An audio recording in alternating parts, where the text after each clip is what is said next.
বনি ইসরায়েলের জাতি ছিল কঠিন হৃদয়ের। তারাও বহু নবী দেখেছে, বহু নিদর্শন পেয়েছে, তবু সত্য মানতে তারা বারবার অস্বীকার করত। আল্লাহ যখন তাদের হিদায়াতের জন্য হজরত ঈসা আলাইসাল্লামকে নবী হিসাবে পাঠালেন, তখন তারা তার কথাই নয়, বরং মুজিজা দেখে বিশ্বাস করতে চাইল। তারা বলল, তুমি যদি সত্যি আল্লাহর রসূল হও, তবে এমন কিছু দেখাও যা মানুষের পক্ষে অসম্ভব। একদিন বহু মানুষের সামনে হজরত ঈসা আলাইসাল্লাম নীরবে মাটির দিকে তাকালেন। তিনি জানতেন ক্ষমতা তার নয়, ক্ষমতা কেবল আল্লাহ তাআলার। তিনি কাদামাটি হাতে নিলেন এবং ধীরে ধীরে একটি পাখির আকৃতি তৈরি করলেন। ডানা, ঠোঁট, চোখ সবকিছু স্পষ্ট। মানুষ অবাক হয়ে দেখছিল।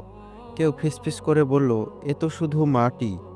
হজরত ঈসা আলাইসাল্লাম তখন বললেন, আমি নিজের ক্ষমতায় কিছুই করি না, সবই আমার রবের অনুমতিতে।